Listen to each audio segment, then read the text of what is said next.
Baroness Casey's Audit of Group-Based Child Sexual Exploitation and Abuse. Published by Gov. UK. Cookies on Gov. UK. We use some essential cookies to make this website work. We'd like to set additional cookies to understand how you use Gov. UK, remember your settings and improve government services. We also use cookies set by other sites to help us deliver content from their services. The Home Secretary updated the House on the National Audit on Group-Based Child Sexual Exploitation and Abuse, grooming gangs, carried out by Baroness Casey. Mr. Speaker, with your permission, I will update the House on the audit the government commissioned from Baroness Casey on child sexual exploitation and grooming gangs, and on the action we are taking to tackle this vile crime, to put perpetrators behind bars, and to provide the innocent victims of those crimes with support and justice. The House will be aware that on Friday, 7 men were found guilty of the most horrendous crimes in Rochdale between 2000 and 2006. They were convicted of treating teenage girls as sex slaves, repeatedly raping them in filthy flats, alleyways and warehouses. The perpetrators included taxi drivers and market traders of Pakistani heritage, and it has taken 20 years to bring them to justice. I want to pay tribute to the incredible bravery of the women who told their stories and have fought for justice through all those years. They should never have been let down for so long. The sexual exploitation of children by grooming gangs is one of the most horrific crimes.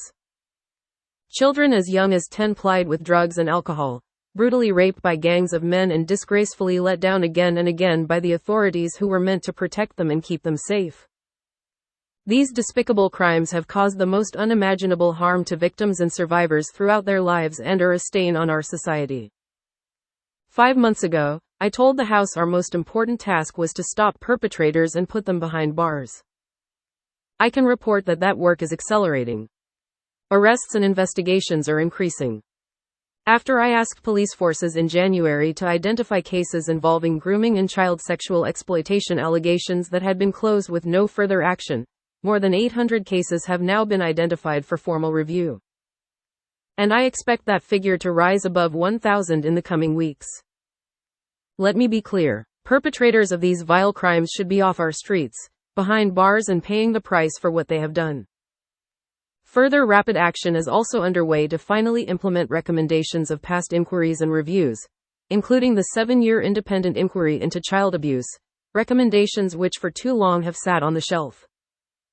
So in the Crime and Policing Bill, we are introducing the long overdue mandatory reporting duty which I called for more than 10 years ago, as well as aggravated offenses for grooming offenders so their sentences match the severity of their crimes.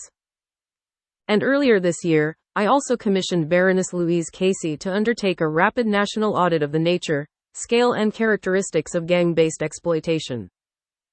I specifically asked her to look at the issue of ethnicity, and the cultural and social drivers for this type of offending. Analysis that had never previously been done despite years of concerns being raised. And I asked her to advise us on what further reviews, investigations and actions would be needed to address the current and historical failures that she found. I told Parliament in January that I expected Baroness Casey to deliver the same kind of impactful and no-holds-barred report that she produced on Rotherham in 2015, so we never shy away from the reality of these terrible crimes. And I am very grateful to Louise and her team that they have done exactly that, with a hugely wide-ranging assessment conducted in just 4 months. The findings of her audit are damning. At its heart, she identifies a deep-rooted failure to treat children as children. A continued failure to protect children and teenage girls from rape, from exploitation, and serious violence. And from the scars that last a lifetime. She finds too much fragmentation in the authorities' response, too little sharing of information, too much reliance on flawed data, too much denial, too little justice, too many criminals getting off, too many victims being let down. The audit describes victims as young as 10, often those in care, or children with learning or physical disabilities, being singled out for grooming precisely because of their vulnerability. Perpetrators still walking free because no one joined the dots or because the law ended up protecting them instead of the victims that they had exploited. Deep-rooted institutional failures, stretching back decades, where organizations who should have protected children and punished offenders looked the other way. And Baroness Casey found blindness, ignorance, prejudice, defensiveness, and even good but misdirected intentions, all played a part in this collective failure.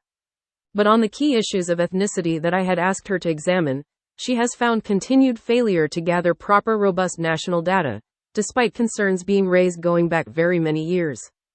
In the local data that the audit examined from 3 police forces, they identify clear evidence of overrepresentation among suspects of Asian and Pakistani heritage men. And she refers to examples of organizations avoiding the topic altogether for fear of appearing racist or raising community tensions. Mr. Speaker, these findings are deeply disturbing. But most disturbing of all, as Baroness Casey makes clear, is the fact that too many of these findings are not new. As her audit sets out, there have been 15 years of reports, reviews, inquiries, and investigations into these appalling rapes, exploitation, and violent crimes against children, detailed over 17 pages in her report, but too little has changed. We have lost more than a decade. That must end now. Baroness Casey sets out 12 recommendations for change. We will take action on all of them immediately.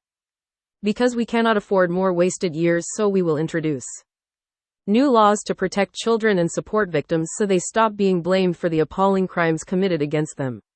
New major police operations to pursue perpetrators and put them behind bars. A new national inquiry to direct local investigations and hold institutions to account for past failures.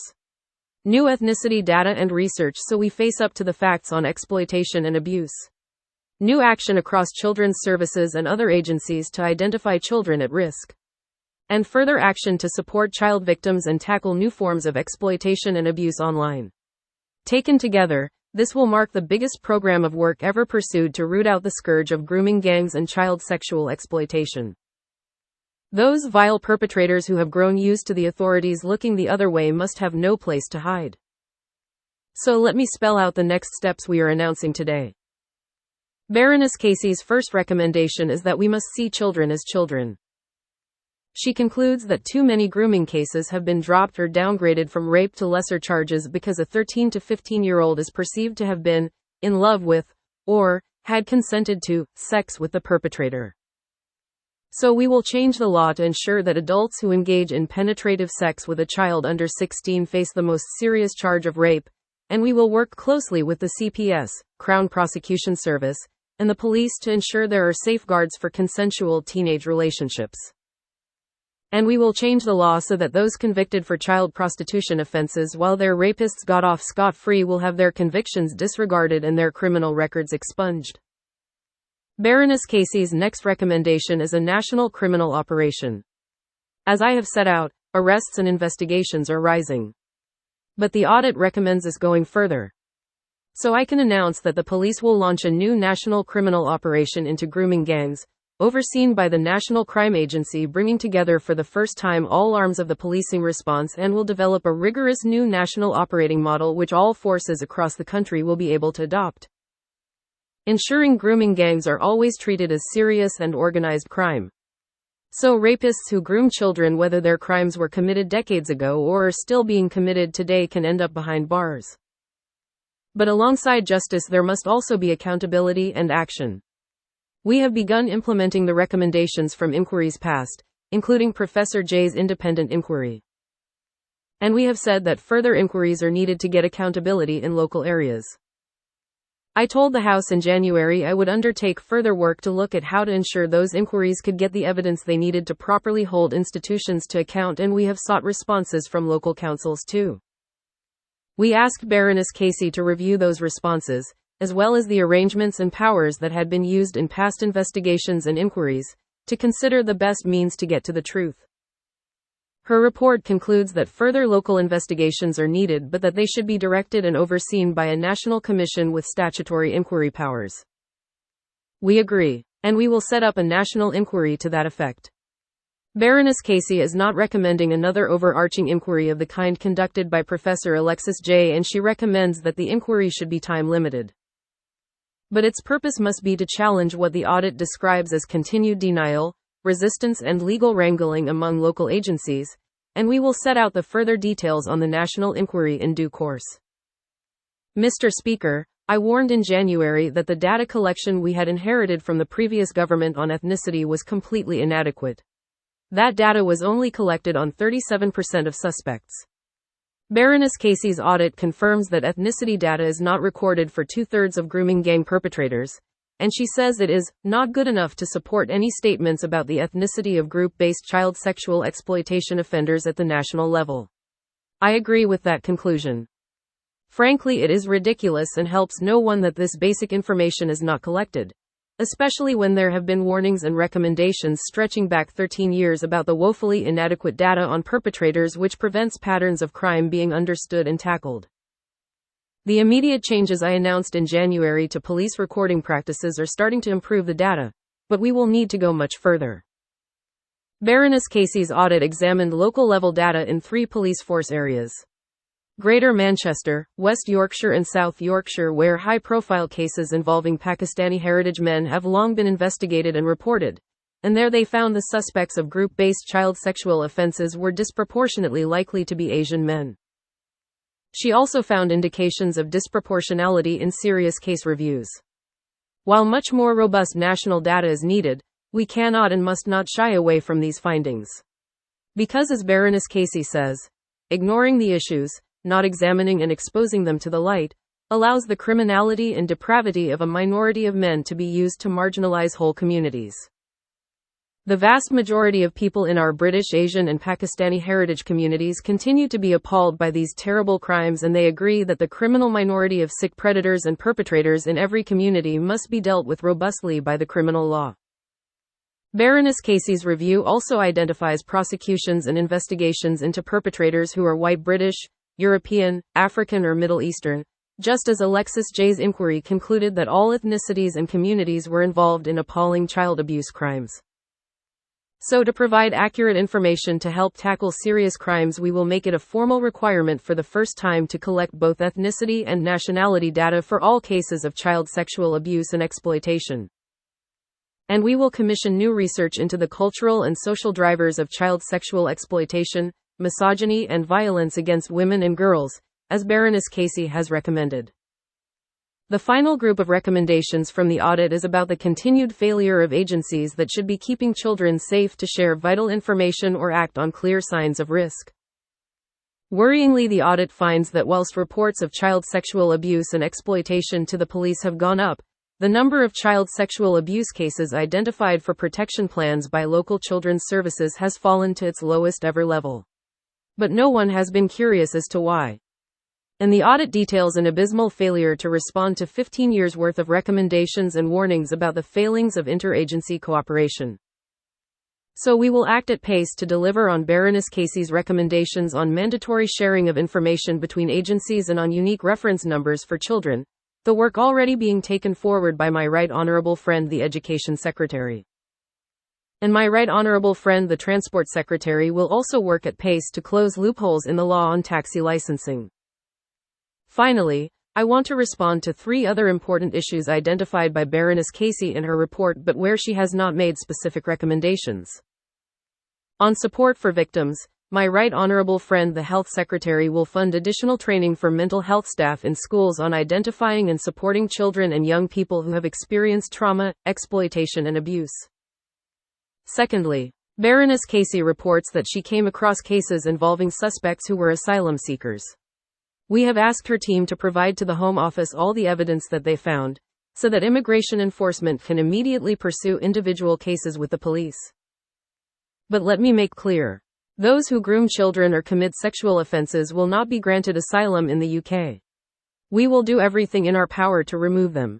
I do not believe the law is strong enough, that we have inherited, so we are bringing forward a change to the law, so that anyone convicted of sexual offences is excluded from the asylum system and denied refugee status. We have already increased the removal of foreign national offenders by 14% since the election, and we are drawing up new arrangements to identify and remove those who have committed a much wider range of offences. Finally, Baroness Casey describes ways in which patterns of grooming gang child sexual exploitation are changing, including evidence of rape and sexual exploitation taking place in street gangs and drug gangs that combine criminal and sexual exploitation. I do not believe that this kind of exploitation has been sufficiently investigated. It also describes sexual exploitation in modern slavery and trafficking cases. And most significant of all, it describes the huge increase in online grooming and horrendous sexual exploitation and abuse, including the use of social media apps to build up relationships and lure children into physical abuse. The audit quotes one police expert saying, "If Rotherham were to happen again today, it would start online." Mr. Speaker, we are also passing world-leading new laws to target those who groom and exploit children online and investing in cutting-edge technology to target the highest harm offenders, but we will need to do much more or the new scandals and shameful crimes of the future will be missed. When the final report of Alexis J's 7-year national inquiry was published in October 2022, the then Home Secretary, Grant Shapps, issued a profound and formal public apology to the victims of child sexual abuse so badly let down over decades by different levels of the state. As Shadow Home Secretary at that time, I joined him in that apology on behalf of the opposition and extended it to victims of child sexual exploitation too. To the victims and survivors of sexual exploitation and grooming gangs, on behalf of this and past governments and the many public authorities who let you down, I want to reiterate an unequivocal apology for the unimaginable pain and suffering you have suffered and the failure of our country's institutions through decades to prevent that harm and keep you safe. But words are not enough. Victims and survivors need action. The reforms I have set out today will mean the strongest action any government has taken to tackle child sexual exploitation. More police investigations, more arrests, a new inquiry, changes to the law to protect children, and a fundamental overhaul of the way organizations work to support victims and put perpetrators behind bars. But none of this will work unless everyone is part of it. Unless everyone works together to keep our children safe. I commend this statement to the House.